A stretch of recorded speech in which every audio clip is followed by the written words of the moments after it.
ഇടഞ്ഞ കൊമ്പനെ പോലെ നിൽക്കുകയാണ് Trump. ട്രംപിനോട് no പറയാൻ ആർക്ക് ധൈര്യം? പക്ഷെ പുടിൻ പറഞ്ഞു നോ, എനിക്ക് സെലൻസ്കിയെ കാണാൻ സൗകര്യമില്ല. അലാസ്കയിൽ നിന്ന് പോകുമ്പോൾ ട്രംപ് പറഞ്ഞ അന്ന് തന്നെ ചർച്ച പൊളിഞ്ഞു, ഇനി വീണ്ടും ചർച്ചയാകാമെന്ന് പറഞ്ഞപ്പോൾ മോസ്കോയിൽ കാണാമെന്നാണ് പുടിൻ പറഞ്ഞത്. മാത്രമല്ല ത്രികക്ഷി ചർച്ച വേണം, ട്രംപും പുടിനും സെലൻസ്കിയും കൂടെ ചർച്ച വേണമെന്നായിരുന്നു ട്രംപിൻ്റെ ആവശ്യം.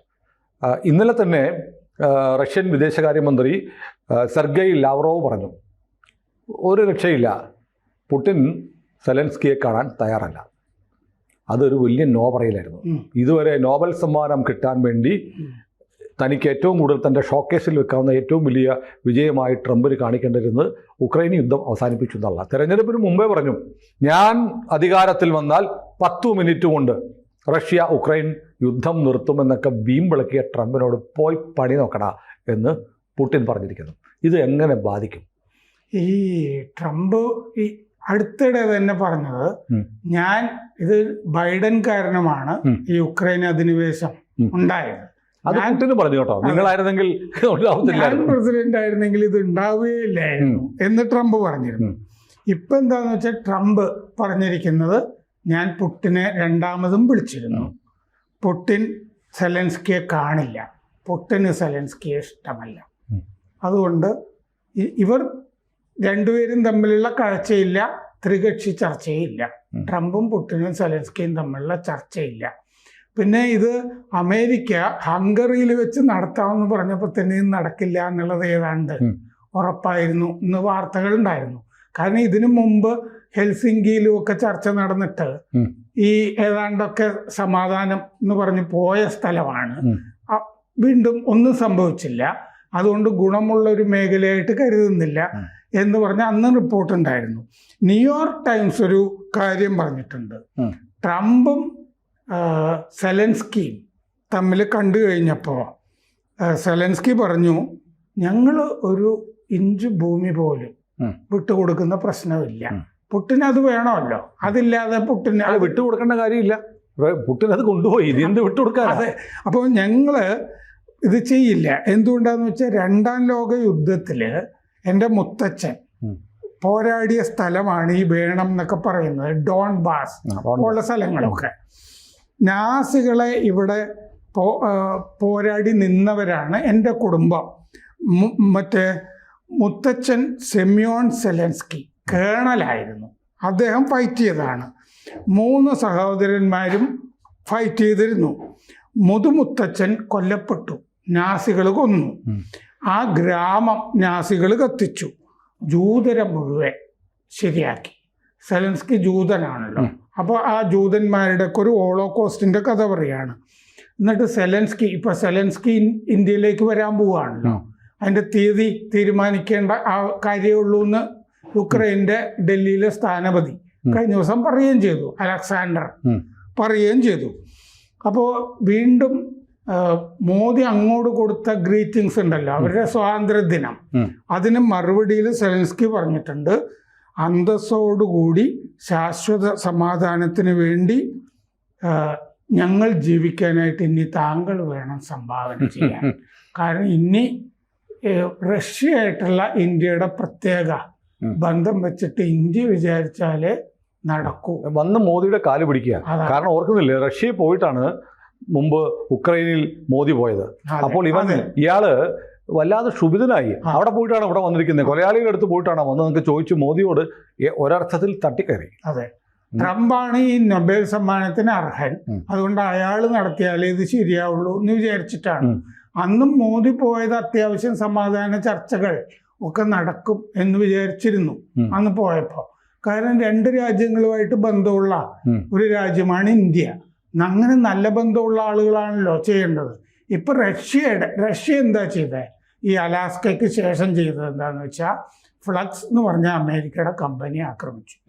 അമേരിക്കൻ കമ്പനിയിലേക്ക് മിസൈൽ ആക്രമണം. അവര് കോഫി മേക്കർ ഒക്കെ ഉണ്ടാക്കിയിരുന്ന ഒരു സാധാരണ കമ്പനിയാണ്. അവർ പട്ടാള ഉപകരണങ്ങളോ യുദ്ധോപകരണങ്ങളോ മിസൈലോ ഒന്നും ഉണ്ടാക്കുന്ന ഒരു ഡിഫൻസ് കമ്പനിയെ അല്ലായിരുന്നു, ഒരു സിവിലിയൻ കമ്പനി. അത് ആക്രമിച്ചു. ആ ആക്രമണം കൊണ്ടത് ട്രംപിന്റെ ട്രംപിനാണ്. നെഞ്ചത്ത് തന്നെയാണ്. വെറുതെ അബദ്ധമൊന്നുമല്ല, ഒരബദ്ധം ആലോചിച്ച് ചെയ്തതാണ്. അമേരിക്ക കൊടുത്തതിനോട് ഒരെണ്ണം.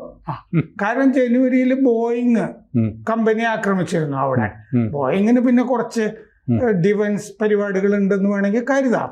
ഇത് അങ്ങനത്തെ കമ്പനിയൊന്നുമല്ല ഈ തകർത്തത്. ആ സമയത്ത് അവിടെ 600 ജീവനക്കാരിൽ 5-6 പേർക്ക് പരിക്ക് പറ്റിയിട്ടുള്ളൂ. ബാക്കിയുള്ളവർ ഈ സൈറൺ കേട്ടപ്പോൾ ഷെൽട്ടറിൽ ഓടിക്കേറി. അതുകൊണ്ട് അപ്പോൾ കിഴക്കൻ യുക്രൈനിലെ ഡോൺബാസ് വേണം എന്നുള്ളതാണ് ഇയാളുടെ പ്രധാനപ്പെട്ട ആവശ്യം പുടിൻ്റെ. ഈ ഡോൺബാസ് എന്ന് പറയുന്നത് മാത്രമല്ല, ഇതുവരെ പിടിച്ചെടുത്തൊന്നും കൊടുക്കത്തുമില്ല. അത് കൊടുക്കില്ലല്ലോ. അത് മറ്റേ ക്രിമിയൊന്നും കൊടുക്കില്ലല്ലോ. 2014 പിടിച്ചാണ്. അപ്പോൾ ഡോണറ്റ്സ്ക്, ലുഹാൻസ് പ്രവിശ്യകൾ ഉള്ള മേഖലയാണ് ഈ ഡോൺബാസ് എന്ന് പറയുന്നത്. അതാണ് ഈ ഡൊണറ്റ്സ്ക് എന്നുള്ളതും എപ്പോഴും വരുന്നത്. ഡോൺബാസ് മേഖലയിലാണ് ഡൊണറ്റ്സ്കും ലുഹാൻസ്കും. ഇത് വേണം എന്നുള്ളതാണ് ഇയാളുടെ ആവശ്യം. 2014 ക്രിമിയ ഹിതപരിശോധന നടത്തി. ആ ഹിതപരിശോധന അമേരിക്കയും യൂറോപ്പും ഒക്കെ നിരസിച്ചിരുന്നു. അപ്പോൾ അത് കഴിഞ്ഞ് ഡോൺബാസും അധിനിവേശത്തിൽ പിന്നീടുള്ള യുദ്ധത്തിൽ അതും പെട്ടു. ഡോൺബാസ് മേഖലയിലാണെങ്കിൽ വിഘടനവാദം ഈ റഷ്യ പ്രോത്സാഹിപ്പിച്ചിരുന്നു. തോക്കും ഫണ്ടും കൊടുത്തിട്ട് വിഘടനവാദികളെ പ്രോത്സാഹിപ്പിച്ച്, തീവ്രവാദികളെ പ്രോത്സാഹിപ്പിച്ച് കലാപം ഡോൺബാസിൽ നടത്തിക്കൊണ്ടിരുന്നു.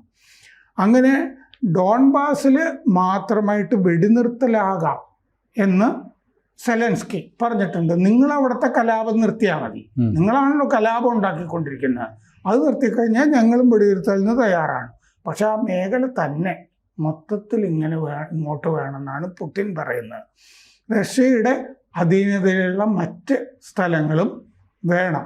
അപ്പോൾ യുക്രൈൻ സേനയുടെ കയ്യിലുള്ളതും കൂടി വേണം എന്നാണ് പുടിൻ പറഞ്ഞിരിക്കുന്നത്. ഈ ഡോൺബാസ് വളരെ സ്ട്രാറ്റജിക് ആയിട്ടുള്ള ഒരു സ്ഥലമാണ്. അത് വിട്ടുകൊടുക്കാൻ പറ്റില്ല. അത് വിട്ടുകൊടുത്തു കഴിഞ്ഞാൽ പുടിൻ ഇപ്പോൾ വെടിനിർത്തിയാൽ പിന്നെ ആ വഴിക്ക് പിന്നെ അങ്ങോട്ട് പിന്നീടും കീറും. അതുകൊണ്ട് അത്രയും സ്ട്രാറ്റജിക് ആയിട്ടുള്ള സ്ഥലമാണ്. വ്യവസായ മേഖലയാണത്. ധാരാളം വ്യവസായങ്ങളുണ്ട്. ലോജിസ്റ്റിക്കൽ ഹബ്ബാണ്. അത് കൊടുത്തു കഴിഞ്ഞാൽ റഷ്യ പിന്നെയും യുക്രൈൻ മൊത്തത്തിൽ വിഴുങ്ങും. അതുകൊണ്ട് ഡോൺബാസ് കൊടുക്കില്ല എന്നുള്ളത് സെലൻസ്കി വ്യക്തമാക്കി കഴിഞ്ഞു. എങ്കിൽ പുടിന് താല്പര്യമില്ല, അങ്ങനത്തെ ഒരു താല്പര്യമില്ല. അപ്പോൾ 75% യുക്രൈൻകാരും ഇങ്ങനെ സ്ഥലം വിട്ടുകൊടുക്കുന്നതിനെതിരാണെന്ന് കീവ് ഇൻ്റർനാഷണൽ ഇൻസ്റ്റിറ്റ്യൂട്ട് ഓഫ് സോഷ്യോളജിയുടെ സർവേയിൽ കഴിഞ്ഞ ദിവസം കണ്ടിരുന്നു. അപ്പോൾ ജനങ്ങൾക്കെതിരായി സെലൻസ്കിക്ക് നീങ്ങാനും പറ്റില്ല. 2014 മുതൽ പോരാട്ടം നടക്കുന്നുണ്ട് ഈ പ്രദേശങ്ങളിലുമൊക്കെ. ഡോൺബാസ് പ്രത്യേകിച്ചും ഒരു കോട്ട പോലെയാണ് ഇപ്പം നിൽക്കുന്നത്. കാരണം അത് ശക്തിപ്പെടുത്തി കൊണ്ടിരിക്കുകയായിരുന്നു സൈനികമായിട്ടേ. അങ്ങനെ ശക്തിപ്പെടുത്തിയ ഒരു കോട്ട എന്തിനു വിട്ടുകൊടുക്കണം എന്നുള്ള ചോദ്യമുണ്ട്. അത് വിട്ടുകൊടുത്തു കഴിഞ്ഞ് കഴിഞ്ഞാൽ പ്രതിരോധ നിര അങ്ങനെ തന്നെ കീഴടങ്ങുന്ന നില വരും. പട്ടാളക്കാരുടെ വീര്യം ചോർന്നു പോകും. 11 വർഷമായി ശക്തിപ്പെടുത്തിക്കൊണ്ടിരിക്കുന്ന കോട്ടയാണത്. അതുകൊണ്ട് അത് വിട്ടുകൊടുക്കില്ല. സമാധാനത്തിന് വേണ്ടി ഭൂമി വിട്ടുകൊടുക്കുന്ന പരിപാടിയില്ല. അത് സെലൻസ്കി വ്യക്തമാക്കി കഴിഞ്ഞു. ക്രിമിയയും കൊടുക്കില്ല, ക്രിമിയയും വേണം. ക്രിമിയ കൊടുക്കേണ്ട കാര്യമില്ല, അവിടെ റഷ്യയുടെ ഭാഗമാണ്. പക്ഷെ 2014 പ്രതിരോധമില്ലായിരുന്നു. ഇപ്പൊ കഴിഞ്ഞ ദിവസം ട്രംപ് എന്താണ് യുക്രൈനോട് പറഞ്ഞത്? നിങ്ങൾ ബൈഡൻ പറഞ്ഞത് കേട്ടിട്ട് നിങ്ങൾ ഡിഫൻസിൽ നിൽക്കുകയായിരുന്നു. ഡിഫൻസ് മാത്രം കളിക്കുന്ന ചില കായിക ഇനമൊക്കെ ഉണ്ട്. പക്ഷെ ഒഫൻസിലും കൂടി കയറിയാലേ ആ കളിയിൽ ജയിക്കുള്ളൂ. നല്ല ഡിഫൻസ് ഉണ്ടെന്ന് പറയും. അതുകൊണ്ട് നിങ്ങൾ റഷ്യ കയറി അടിക്കുക എന്നാണ് യുക്രൈനോട് കഴിഞ്ഞ ദിവസം ട്രംപ് പറഞ്ഞത്. എന്ന് പറഞ്ഞാൽ ട്രംപ് ഇനി ചെയ്യാൻ പോകുന്നത് പുടിനും ട്രംപുമായിട്ടുള്ള സൗഹൃദമൊക്കെ പൊളിഞ്ഞു. ഇനി യുക്രൈന് കൂടുതൽ ആയുധം കൊടുത്തിട്ട് അടിക്കുക എന്നുള്ള പരിപാടി. അപ്പോൾ 8 കൊല്ലം കഴിഞ്ഞ് രാജ്യം പിടിക്കാനായിട്ട് 2014 പ്രതിരോധമില്ലാതെ ക്രിമിയ കൊടുത്തു. 8 കൊല്ലം കഴിഞ്ഞ് രാജ്യം മൊത്തം പിടിക്കാനായിട്ട് റഷ്യ വന്നു. അതിൽ ഡോൺബാസിൽ നടന്ന കലാപം സഹായിച്ചു. അപ്പോൾ ഡോൺബാസ് കൊടുത്തു കഴിഞ്ഞാൽ ആയുധശേഷി കൂട്ടും റഷ്യ. തിരിച്ചു വീണ്ടും വരും സമ്മതിക്കില്ല. അത് കൊടുത്തു കഴിഞ്ഞാൽ ധാർമ്മികമായ തോൽവിയായിരിക്കും. അതുകൊണ്ട് സമ്മതിക്കില്ല. പുടിൻ പറഞ്ഞിരിക്കുന്നത് റഷ്യൻ ഭാഷ സംസാരിക്കുന്ന ആളുകളുടെ വംശഹത്യയാണ് യുക്രൈൻ നടത്തിക്കൊണ്ടിരിക്കുന്നത്. ഇത് വെറുതെ പറയുന്നതാണ്. അത് അധിനിവേശത്തിനുള്ള ഒരു കാരണമായിട്ട് മാത്രം പറഞ്ഞുകൊണ്ടിരിക്കുന്നതാണെന്നുള്ളത് വളരെ വ്യക്തമാണ്. 2008 ജോർജിയയിലേക്ക് അധിനിവേശം നടത്തുമ്പോൾ ഇതേ വർത്തമാനമാണ് പുടിൻ പറഞ്ഞത്. റഷ്യൻ ഭാഷ സംസാരിക്കുന്നവരെ കൊന്നുകൊണ്ടിരിക്കുന്നു. അല്ല, ഇത് സമാനമായ ചിത്രം ഇന്ത്യയിലുണ്ട്. ഈ ഹിന്ദുക്കളായിട്ടുള്ളവരെ ബംഗ്ലാദേശിൽ കൊന്നുകൊണ്ടിരിക്കുന്നു. അതെ, കാരണം ഒരു സുപ്രഭാതത്തിൽ നമുക്കും അങ്ങോട്ട് കയറാൻ ഒരു കാരണമുണ്ട്. ഇതൊക്കെ പറഞ്ഞ് കയറണമെന്നുണ്ടെങ്കിൽ പറയാൻ കാരണം ഉണ്ടാക്കാനാണ് പ്രയാസം. ബംഗ്ലാദേശിന് കയറാൻ ഒരുപാട് കാരണങ്ങൾ ഉണ്ട്. സിലിഗുരി ഇങ്ങോട്ട് വേണം, അത് മാത്രം മതി ഒരു കാരണം. ചിക്കൻ നെക്ക് സമ്പൂർണ്ണമായി നമ്മുടെ അധീനത, ചിക്കൻ നെക്കുമായി ചേർന്നിട്ടുള്ള പ്രദേശങ്ങൾ നമുക്ക് കിട്ടണം എന്ന് പറഞ്ഞാൽ മതി. കൂടുതൽ വാർത്തകളും വിശേഷങ്ങളും നിങ്ങളിലേക്ക് എത്താൻ ABC മലയാളം സബ്സ്ക്രൈബ് ചെയ്യുക, ബെൽ ബട്ടണും അമർത്തുക.